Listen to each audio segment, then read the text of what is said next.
I lost my daughter Cheyenne Little April 14th, 2021 to fentanyl poisoning. I just really miss her. She was my best friend. She was my hero because she was so spunky and she always spoke her mind and she stood up for others. She was the one that, with her sisters, her sisters would get into arguments with friends or whatever, and she'd be the first one to get up and fight for them. And, she wasn't going to let anybody talk about her family. So if you knew if she kicked off her flip-flops, you were in trouble. So she's my hero because she never gave up on me and my addiction. It was on her birthday that I made the decision and had a spiritual awakening to be clean and sober and to not use drugs again. And I thought that I had went through all of the bad things so that she didn't have to go through them. And unfortunately, she wasn't protected from addiction. I wouldn't say that she was a full-blown addict. She did what most kids do. She experimented, and I think the worst thing about it was prescription drugs. In her mind, they were okay because a doctor prescribed them to somebody, so it couldn't be wrong. I say she wasn't an addict. In my mind, there's different levels of addiction, Nobody ever intends on being a full-blown, addict. There's, the dabbling stage, and then you move to the, every weekend stage, and then you might do it a couple of times during the week, or, and Cheyenne was to the point, she was to the point where she was doing it more than just the weekends. She suffered from depression and anxiety.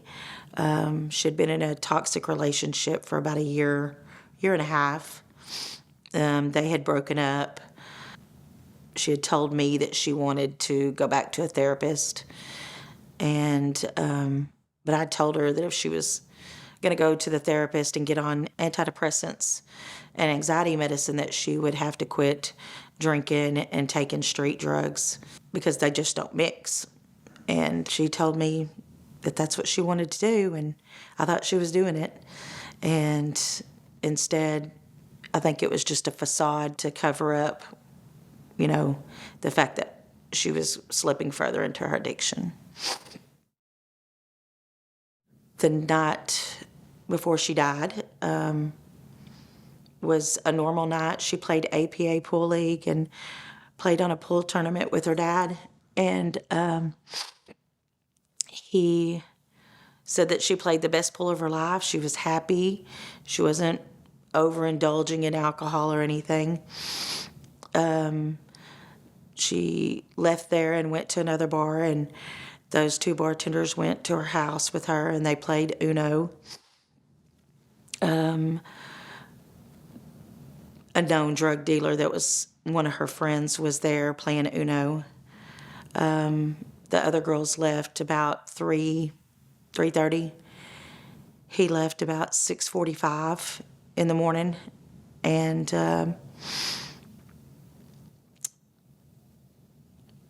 my mom felt like something was wrong. So at 5:30, she left her house in Rockwall and drove to Cheyenne's house, and she went in the back door and hollered for Cheyenne.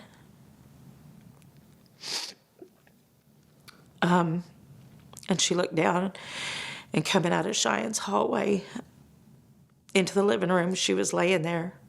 Well, she was sitting there, Indian style, but kind of slumped over.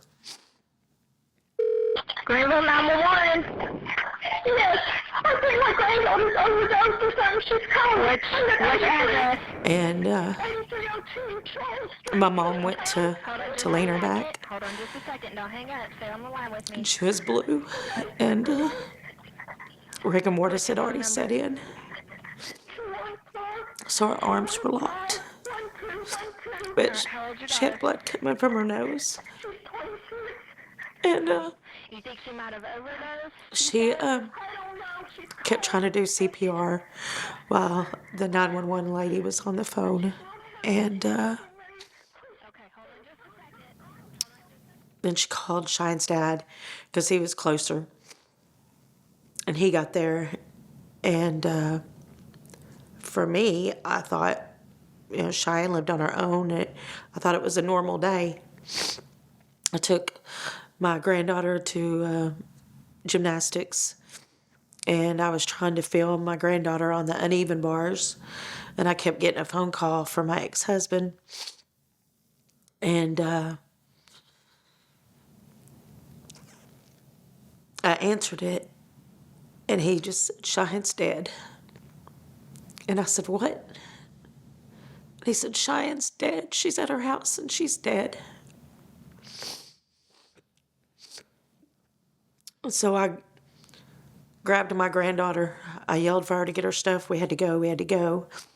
And we were at the gymnasium that Cheyenne used to tumble at and take private lessons. And the people that own it were her cheer coaches in high school. And Stephanie yelled at me and said, "What's wrong?" And when the words came out of my mouth, I said, "I have to go. Cheyenne's dead." I just fell to the ground. I couldn't breathe. It was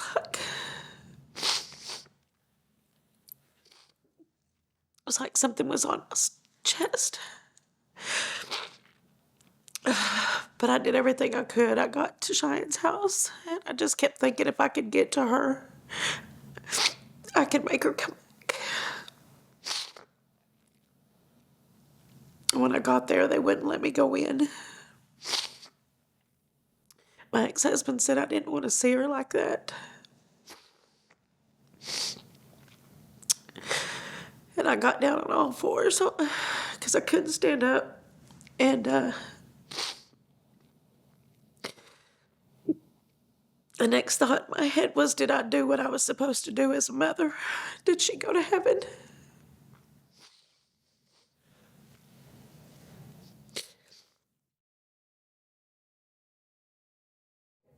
About a month before, I had heard about this Mexican bar or something, and that they were Xanax bars that were cut with fentanyl, and that supposedly somebody gave Cheyenne one at the nightclub that they went to. And I didn't know anything about it. I just told her, I said, "This is why I don't want you to drink. It's because you take things from people and you think that they're your best friend. And one of these days you're not going to wake up." And she said, "I know, Mama, I know." So then I started running around asking anybody. There was people everywhere, and so I started asking them, "Do you know about these Mexican bars? Do you know, was it the pills? Was it the pills?" My son got there, her older brother, and he said, "It was them damn pills." And I was like, "What pills?" And he never would answer me. 6 weeks later, I got the toxicology report back, and it was like it happened all over again. She had Adderall, cocaine, alcohol, and fentanyl in her system, and she had 4 times the lethal dose of fentanyl.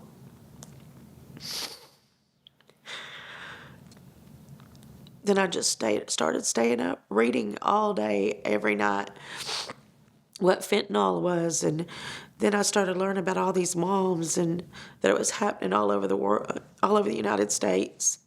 And why didn't anybody know about it? Why didn't I know about it?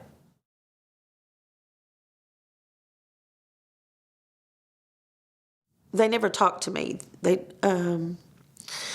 got her phone, and trying to figure out what the password was, they disabled it.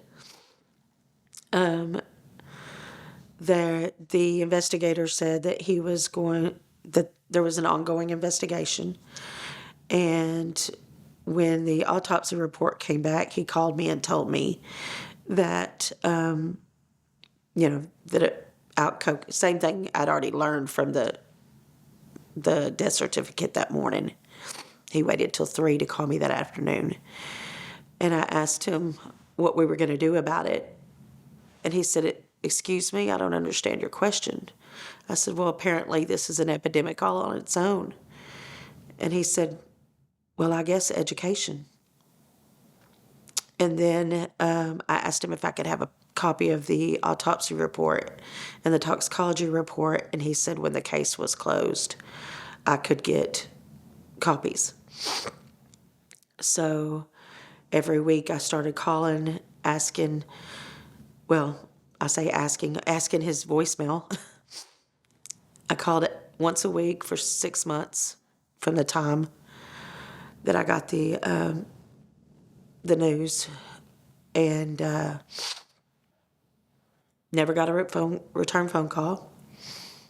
So I took it upon myself on October 26th to drive down to the police station. I asked to speak to the investigator, and they said he wasn't available. I said, of course he's not. And I asked for a copy of the autopsy report, the toxicology report. She told me I'd have to fill paperwork out and that the city attorney would have to release it. I'd have to get permission. And about 20 minutes later, I got a phone call from the sheriff, which is a good friend of mine, that he had talked to the investigator, and the investigator didn't have the heart to tell me that he couldn't make a case. So then at 2 o'clock that day, I got a phone call that the case was closed and I could come pick up my documents.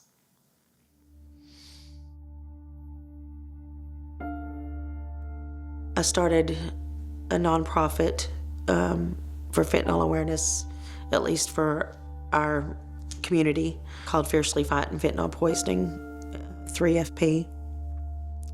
We did our first event on Cheyenne's 1-year anniversary on the courthouse steps. We had that day dedicated to Don't Shy Away, It's Not a Little Problem. It was to honor her and to get awareness out, because everybody I talked to, they were just shocked. They didn't even know what fentanyl was. And still, even with the news and everything now, a lot of people don't know what it is. I feel it's very important that this gets out there and that people understand what's really out there waiting for our kids. And it seems like they're targeting them younger and younger, and it just... My granddaughter, she saw the rainbow fentanyl on my Facebook and asked me if she needed to tell her friends about it at school, because she was with me when I got the news.